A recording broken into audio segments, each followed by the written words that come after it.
Okay, for e-learning today, first thing I want to do is I kind of want to go back over real quick what we had talked about the last time. So, um, once again, Carolus Linnaeus came up with a classification system for all life um, based upon different characteristics and properties. This is back in the 1740s.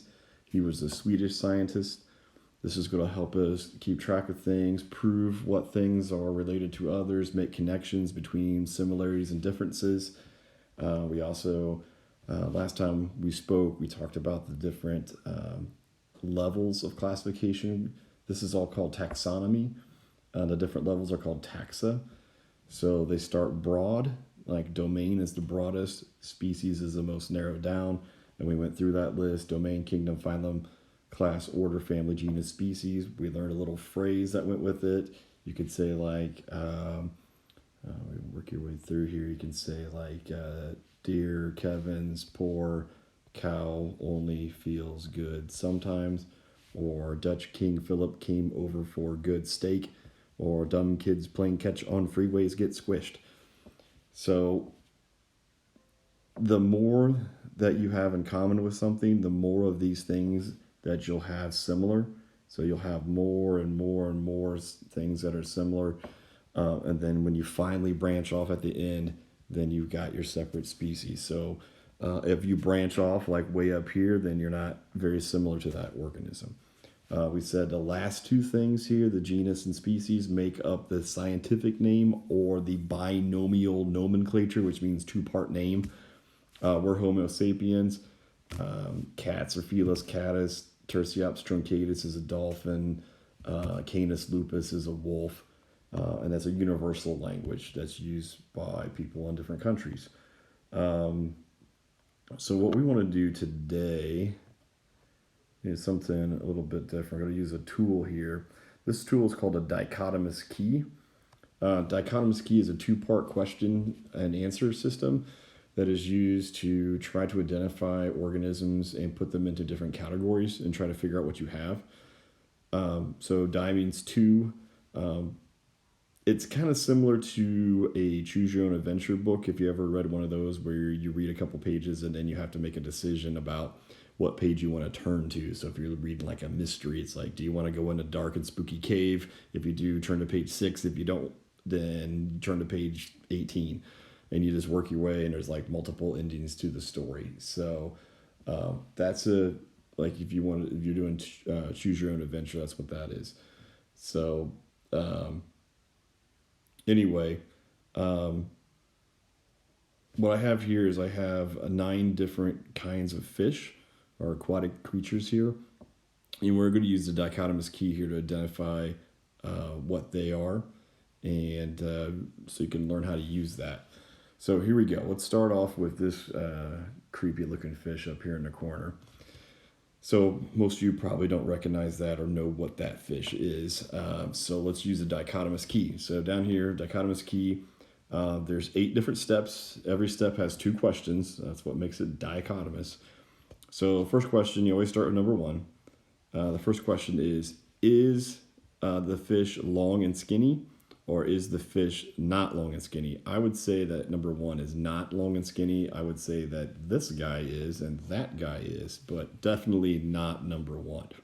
So number 1, not long and skinny. So I'm going to choose B here, and B tells me go to step 3. So I skip over step 2, I go to step 3. Step 3, does he have his eyes on the top of his head, or does he have eyes on one side and then the other side of his head, like kind of like we do? If you had a side profile, you can only see one of my eyes. Looks like this dude has 2 eyes on the same side of his head. He probably lays on the bottom of the ocean so he can look straight up, because that's why he's flat like that. So let's see, he has both eyes on top of his head, so we want to go to step 4. Step 4, here we go. Choice letter A says, if the fish has a long whip-like tail, he is a spotted eagle ray. If the fish has a short, blunt tail, he's a peacock flounder. Well, he's got a little short, stubby tail, so he is the peacock flounder. So that's his way we identify him. Let's try another one just to make sure we know what we're doing. Let's do fish number 4 here. So fish number 4, so we always start off with step number 1. So step number 1 here says, is the fish long and skinny or is he not long and skinny? Once again, I think 7 and 9 are the long skinny ones. So I would definitely say that number 4 is not long and skinny. So I want to go, it says to go to step 3. So leapfrog over step 2, go to step 3. Does he have both eyes on top of his head, or does he have one eye on one side, one on the other side? Definitely looks like he only has that one eye there on that side, and the other one's on the other side of his body. So I am going to go with choice B here. So now it says to go on to step 5. Step 5. If the fish has spots, go on to step 6. If the fish does not have spots, go to step 7. He doesn't have spots, he has stripes. This dude over here has got spots, but number 4 is stripy. So if he's stripy, I am going to say he does not have spots. Then I need to go to step 7. Step 7. If the fish has stripes, go to step 8. Well, he's got stripes. I'm going to go to step 8. Step 8, if he has a V-shaped tail or a blunt tail. Well, that looks pretty V-shaped to me, so I'm going to go V-shaped tail, and that guy is a squirrel fish. And basically that's how that works, and that's how I use a dichotomous key. You could go through and do the rest of them if you wanted to. Let me get rid of this, and I'll move on to something else. Okay, so moving on to something a little bit different. This is a dichotomous key for leaves. And I want to switch something really quick. Let's do that. Okay, so here's your key over here on the side. That's too bigger than I want it to be. All right, so you have these choices here that you might not understand what they mean. So compound leaf means it's made of little leaflets. So it's got multiple leaves that make it up. Simple leaf, just one leaf. And it says, like, well, how are they attached? Are they attached at one central location and they just branch off from that? Or are they all the way up and down the stem? I'm trying to think of other things that you might not know. Leaflet shape, oval tips, veins. That's the things that runs through the leaves here, how they get nutrients. Yeah, here, this part right here. Toothed, I'm not at 6. Toothed or untoothed? Tooth would be like jagged, so that dude is jagged. Are they jagged or smooth? That's basically what they're asking there. So let's see if we can do this here. Let's identify leaf number, letter I. Okay, Roman numeral I. Question number 1 says, is this a simple leaf, which is a leaf divided into separate little leaflets, or is it is it a compound leaf? I read that wrong. Or is it a simple leaf? That's this one simple leaf. So I want this one here, and that means I got to go to step 4. Step 4 is right here. Arrangement of the veins says the veins branch out from one central point, or the veins branch off from a main vein in the middle. All right, so here's a vein that goes in the middle, and you've got all these that branch off from it. These all, and this guy over here, they all branch off from a central point, but on number 1, they branch off the main vein. So I want that one right there. So it says to go to step 6. Step 6, appearance of leaf edge. Or is it toothy or jagged, or is it smooth? That dude looks pretty jagged. So I'm going to say he is this, and he is a birch tree, which we have birch trees around here. So that's my birch tree. Okay, let's do one more just to make sure that you've got the gist of this. If I can get what I want to do here. Well, let's go ahead and do Roman numeral number 2. All right, so this leaf here, compound or simple leaf?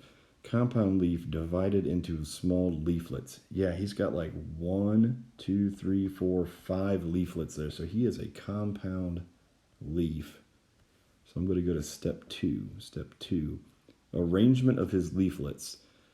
Leaflets attached to one central point or leaflets attached at several points. And they look like they're all attached right there in that center part.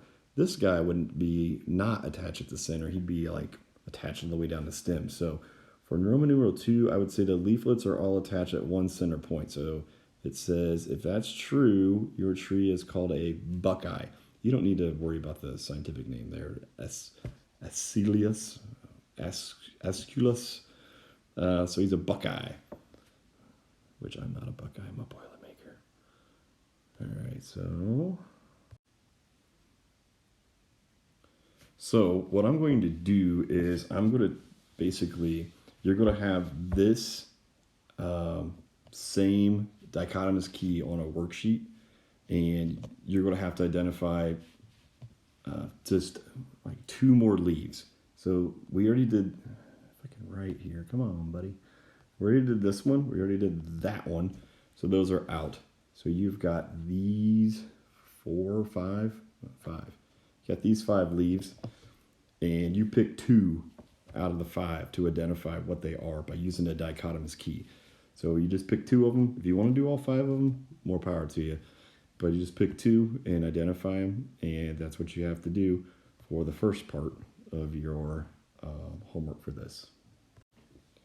Okay, the next thing we're looking at here is a different kind of way you can organize things and show similarities. This is called a cladogram, and hold on a second. A cladogram is kind of like a branching diagram where you start at the bottom right down here and you work your way up towards the top, kind of going like a graph would rise up here. So if anything, if you have an event, like let's say you have jaws here, anything that comes after that on the line would all have that physical feature. Anything that comes before it would not. So if you look at jaws, everything this way would have a jaw. So the perch has a jaw, salamander, lizard, pigeon, mouse, and the chimpanzee all have jaws.